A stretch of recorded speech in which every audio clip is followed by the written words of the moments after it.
Warning, this is Jake's first walkthrough of Katawa Shoujo and is going down Emi's route.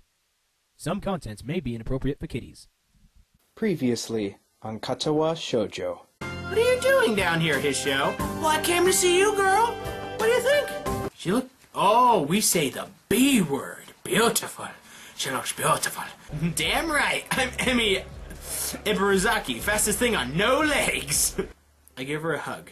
Oh, so we go hug time. Okay, yeah, sure. Oh, you hear me, Sky? You stop that raining right now, this instant. She's sick in bed. No! Dang it! Wind up in this sort of position.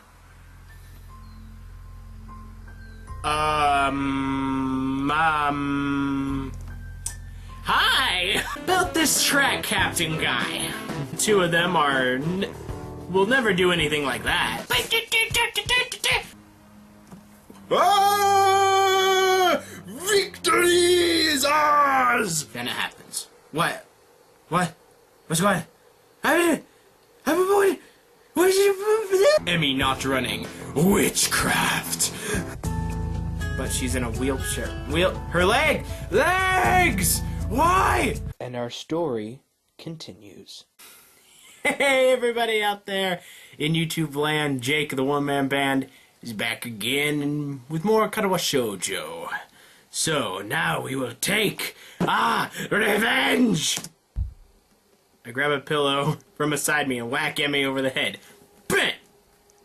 But there was no Batman visual effect. So what the crap? Holy crap! I think she's dead! This sucks. Emi topples off the bed and lands on the floor with her. And that's not good, girl. Her arms promptly reappear on the bed and she manages to pull herself back up. She really has a surprising amount of strength in that little body. Well, she would have to. Her face is turned downwards and away from mine, making me feel like I might have accidentally hurt her. Dang it. Why? Why are we always the bad guy? Why are we that guy? Emi, you okay? You didn't hit... A hand shoots up and grabs my collar. She pulls me in with a sharp tug, and her face now barely an inch away from mine, she grins cheekily. So she's like this! Emi? She gives me a sharp headbutt.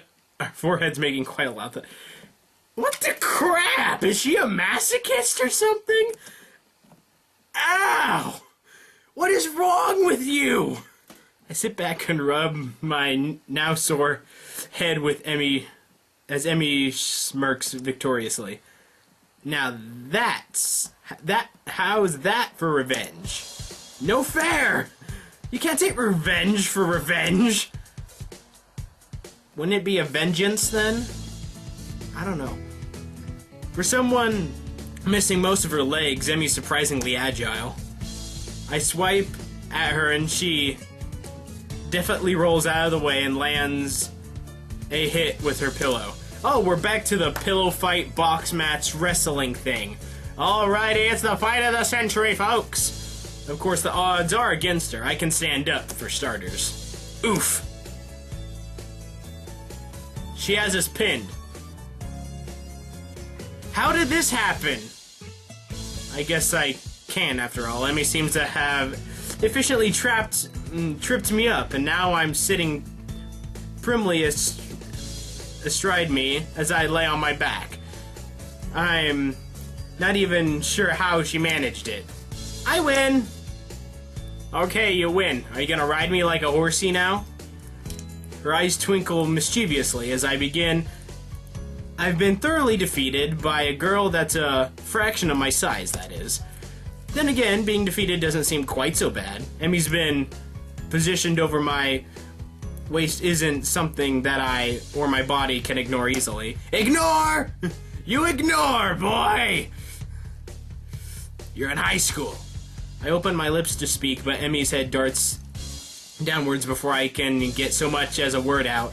I give no resistance as she presses her mouth against mine, not that I'd want to. This is different, somehow. How different? How diff?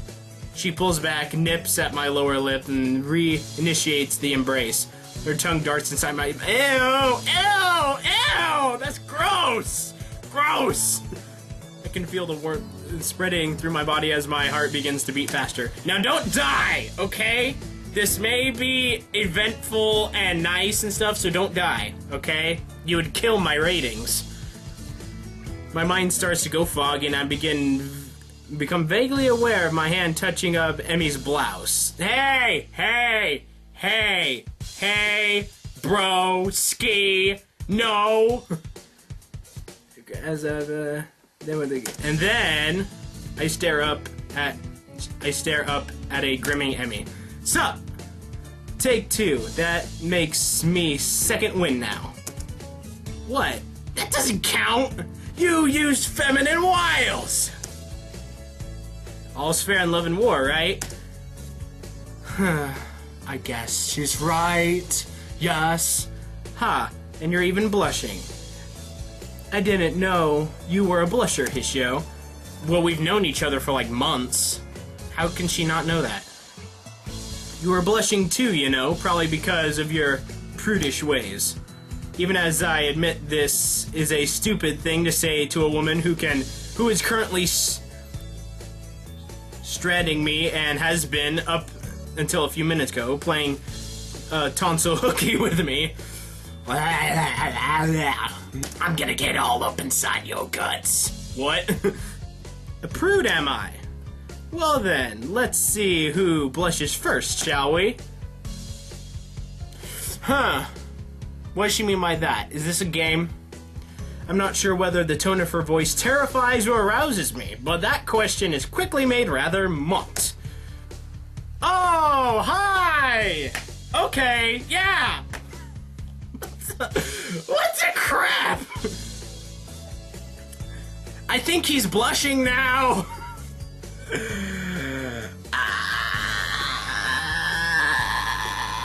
Okay. In a motion of practiced ease, she peels her blouse off and tosses it carelessly aside. Her bra and skirt quickly follow onto the floor.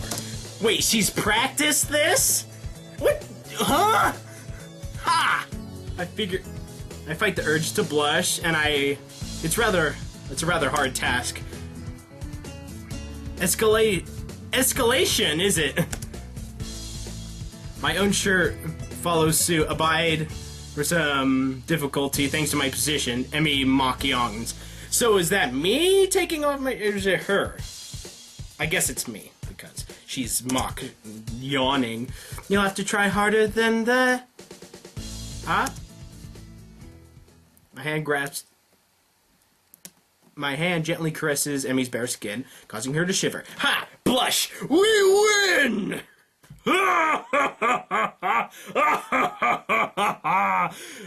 Okay. It would seem that my hand is acting on their own again. Dude, control your hands. Bruh. Of our position had let me, I probably have finished her undressing for her. I start to say something about how Emmy's starting to blush, but both of us are very rapidly reaching the end of something we barely holding us back. Conversation grinds to a halt and I feel my arms losing energy. Are you dying, bro, or something? Neither of us, however, are prepared for this sudden new sensation. What's with the drunk eyes? What's with the drunk eyes? An undescribable heat surge surges through me, coming from both myself and, it seems, Emmy as well. Yay, you're sharing body heat. Now you only have to be in the Arctic and you'll survive. With one hand on my chest to steady herself, and another holding mine to make sure that I can't have a way with her body again, she looks quite pleased with herself. And then, after a moment's hesitation, she moves. And she moves again. And again. Where's she moving? See, it's a stationary picture. This is the most commentary I've given you guys. In like 5 episodes. It just takes this. Oh, when I'm nervous, I just talk. She moves again, and breath hitches. My breathing is starting to come faster and more raggedly as well. Don't die, okay? Emmy's body shivers and shudders against mine, and I can feel her starting to lose her balance. It must be hard for her to keep steady with her missing her legs. The majority of her legs. Drunk eyes! I steady her as best I can, cup my hands around her backside. It's firm and taut. Makes sense, considering how much she runs. The proportionate power of those muscles makes them flex, and she responds to my touch. What I fail to take into account is that the fact that my attempt to steady Emmy kind of slides her forward, and well, it feels amazing. It would, wouldn't it? Her panties slide easily against my trousers. Ew, I don't need to read this to my peeps, okay?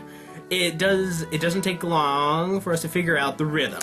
Oh yeah, because rhythms are great.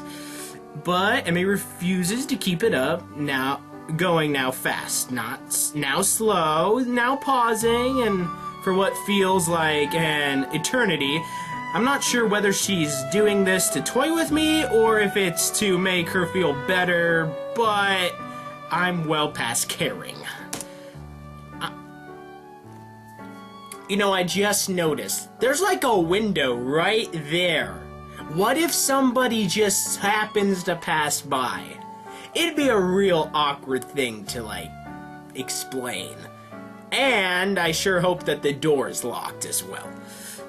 The heat between us is growing more intense, and I can't hold back a gasp. The noise only seems to drive Emmy along. Holy crap! She's just using me for my body! It all makes sense now! Dang it! This always happens! I begin to, punctuate her movements with some of my own, which causes her modest, to bounce in time with my movements. Her breath begins to come faster as we continue. My own breathing becomes equally quick. With her eyes closed, her lips pursed expectantly, I just managed to lift myself up for a few moments. Our mouths seek one another. Her chest slides against mine as our sweat mingles. Ew, gross. You're gonna have to take a shower after this. Gross. As I flop back down, my trousers are soaked in sweat. I would take them off if it didn't mean stopping what we're doing. Dude, leave your pants on, okay? This is... Meh. This is like... I don't...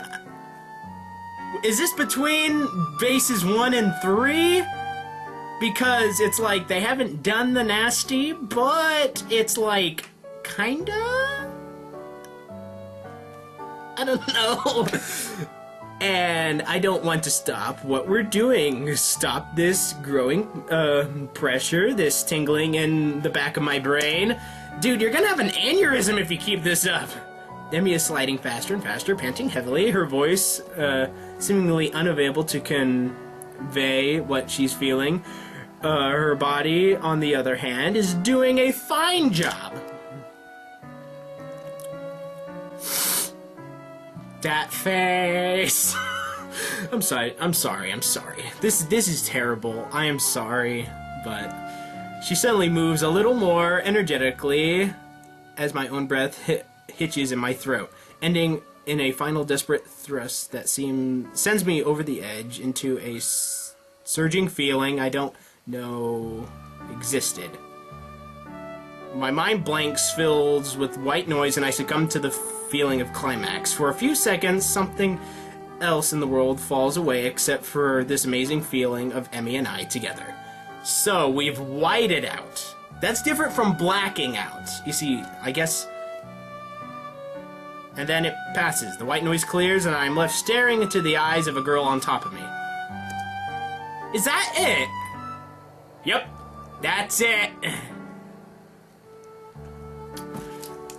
And then she says, is that it? I don't know what you mean, girl. You're saying, oh yeah, that's it. For a few minutes, neither of us speak. The sound of our breathing fills the room, our chests heaving from the exercise. Well, I guess you got your exercise that you didn't get from your running. Ba-doop-bing! Oh, sex jokes. She eventually, reluctantly, shifts off of me and sits against the wall. I join her. Alright, smoke your hypothetical cigarette. Well, it wasn't technically the nasty, but I guess it still counts. Okay, it's gone. So, did I blush? Very much so. I didn't blush, did I? Emmy shrugs, still breathing a little heavily. Didn't notice either. Well, maybe we should... Ah!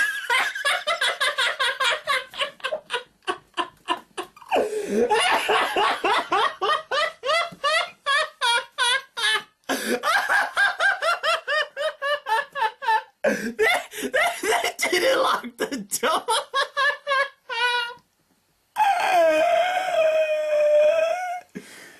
Oh, okay. I gotta stop laughing or else I'll draw attention to myself.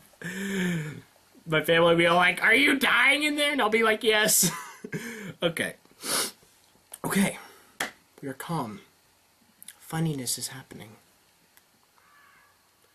I need to use your window. Okay. Why? My first instance is to hide, and then I realize that I'm still utterly exhausted and sitting next to a topless Emmy. So there's no running away. Not at all. Ever. Bryn's eyes pass over Emmy and me, and I focus on the window. Freaking noises coming from outside. You're interrupting my commentaries! Stuff. People. There was a cloud. A cloud? Bryn nods.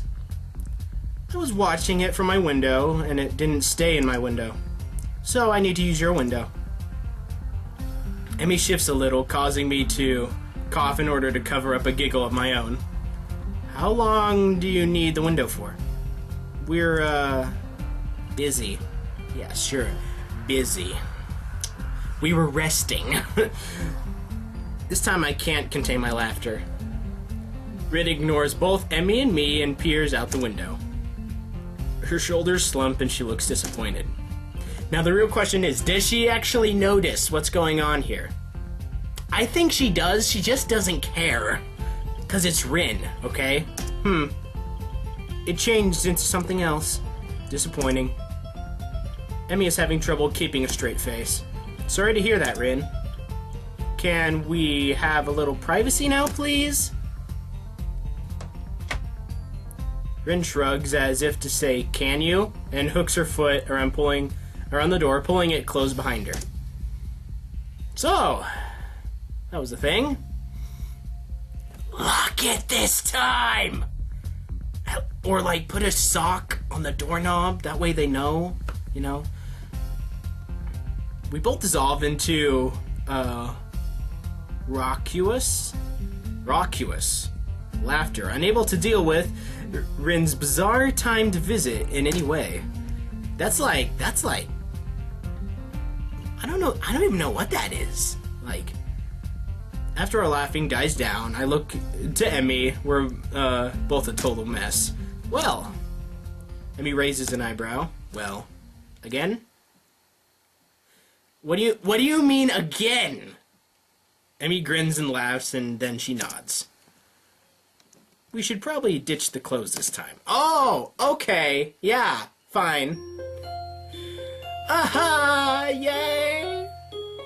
So, yeah, no clothes. Fun times. Shut up!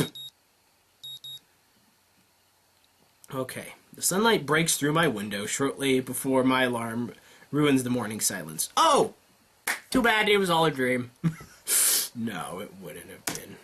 I feel sore. Well, you should, boy. Couldn't you just wait until you were married? I don't know. Kids these days are crazy! The events of the previous... Oh, it's just been one night? Wow. The events of the previous evening suddenly intrude upon my consciousness, and I find myself blushing. It was an eventful evening. Wink, wink, nudge, nudge, quotation marks.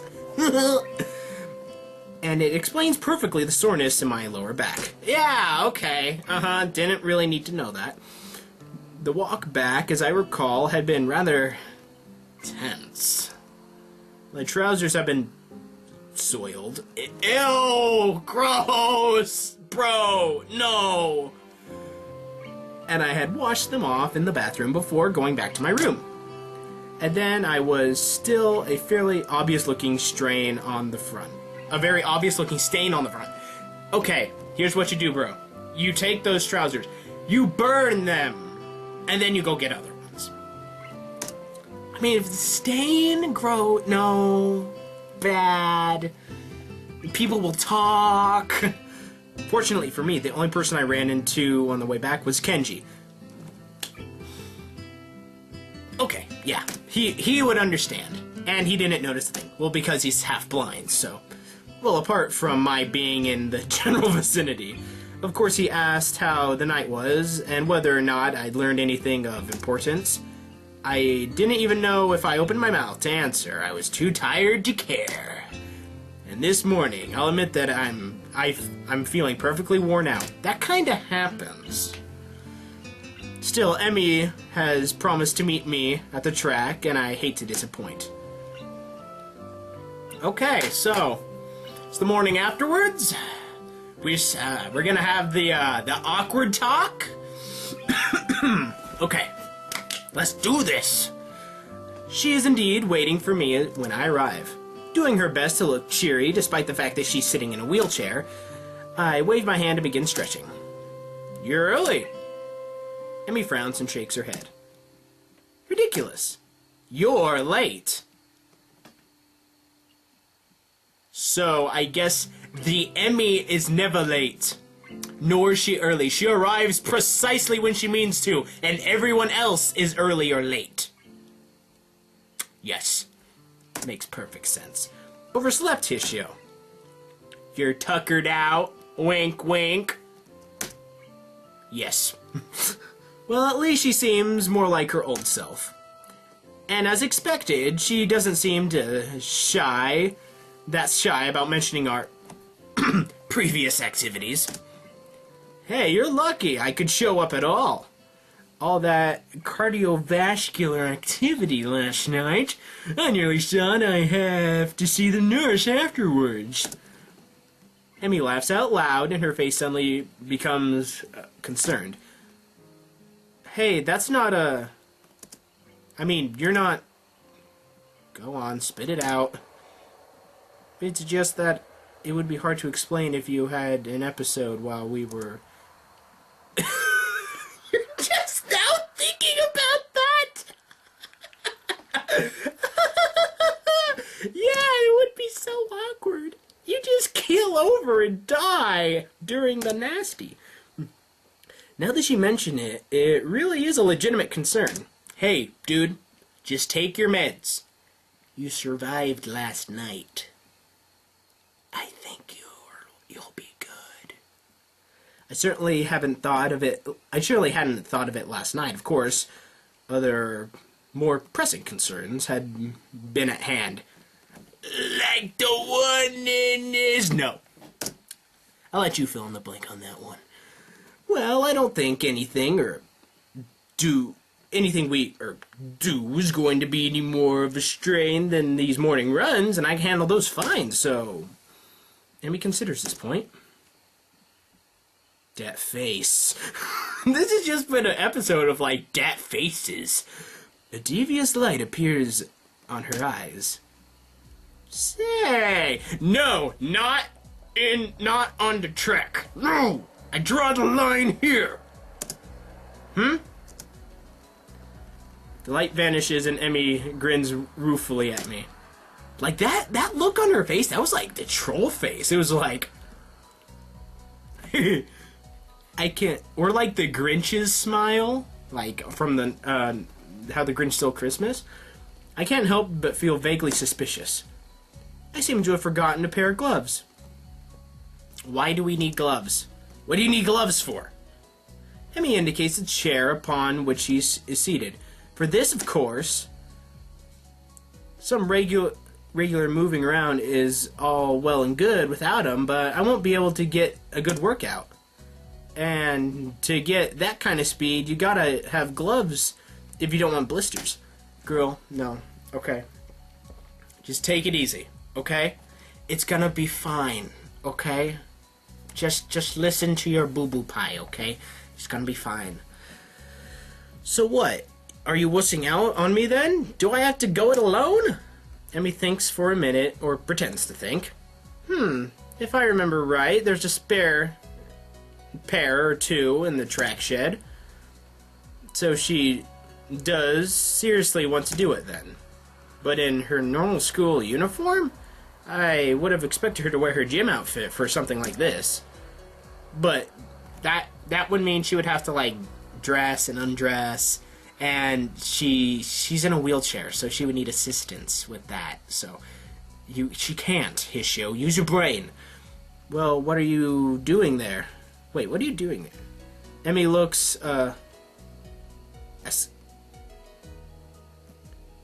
What is that word? Anyway, Emmy looks at me. Seriously, you can't think of why a shed full of track supplies at a school for the disabled would have racing gloves? Well, when she puts it that way, I suppose it makes perfect sense. Hey, I'm still getting used to this place. Give me a break, huh? Dude, you've been here for like what? 3 months? A month, maybe? I don't know. It's hard to tell time when there's time skips. I guess I can let it slide this time. Now, come on, I need your help. I can't imagine what for, but then again, I didn't have a clue why racing gloves would be in the shed, so I'm not willing to pass the issue. There is the shed. Emmy navigates her way to the shed easily enough, though I can hear her grumbling under her breath. It's actually kind of cute.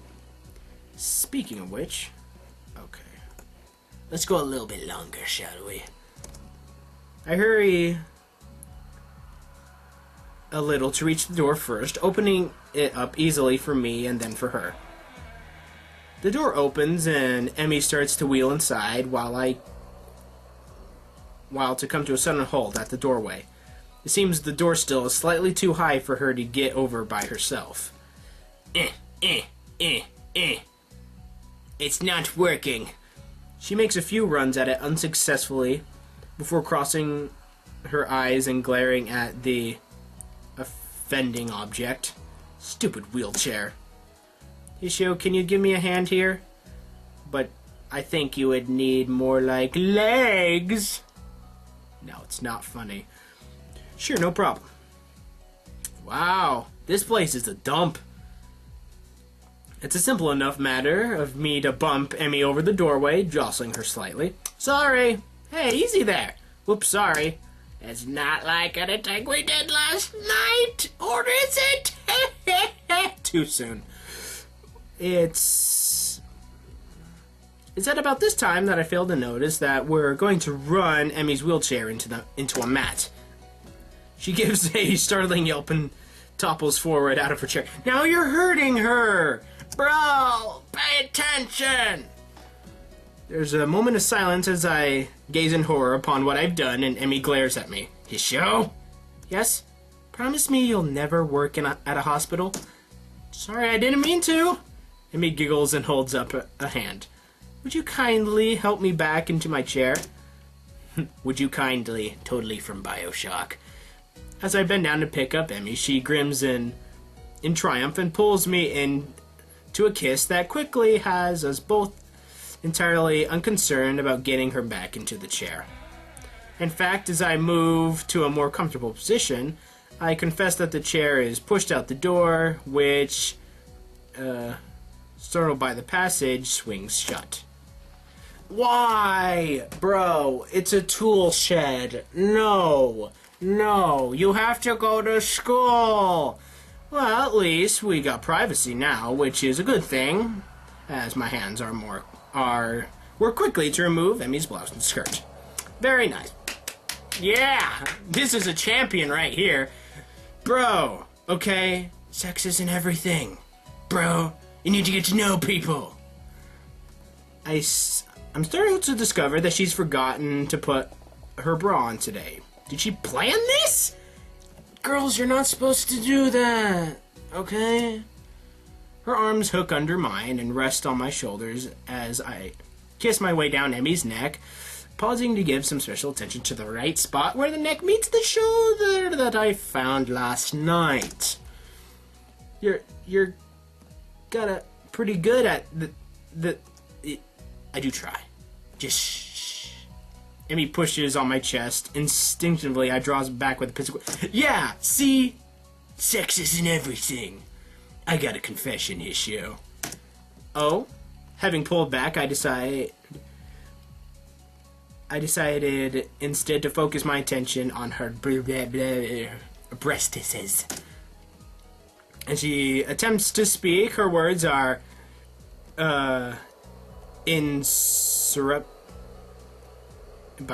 with giggles that I find incredibly cute. I don't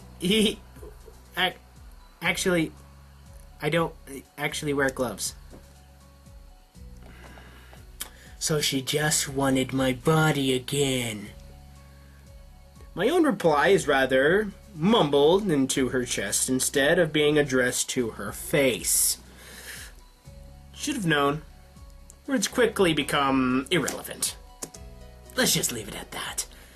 Emmy's movements are more frantic, as if she's been holding something back since we met this morning, and now she has an outlet.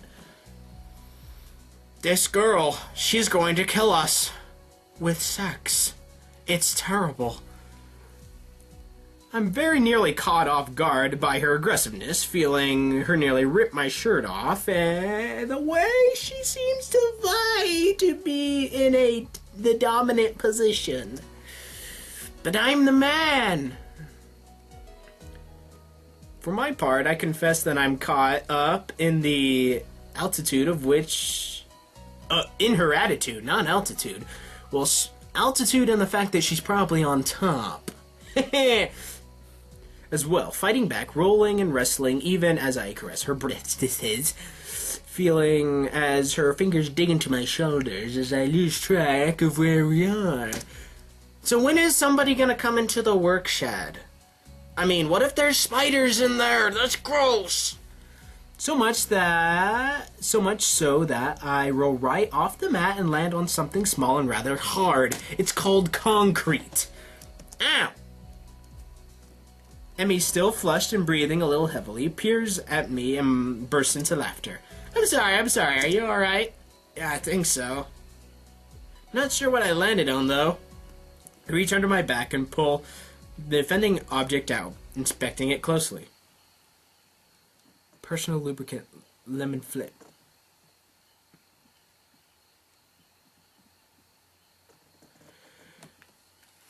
Let's end this episode here, okay?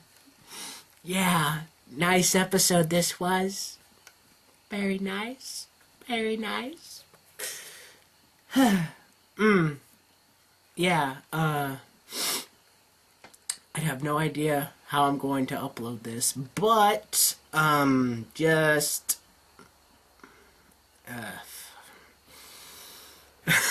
I'm sorry, it's funny, but it's also bad, so... Anyway, like and favorite if you've enjoyed, subscribe, of course, share if you want. I mean, maybe not this one, maybe one of the previous ones, but I'll see you guys next time. I'm out there in YouTube land. I'll see you then. Yeah. Bullseye.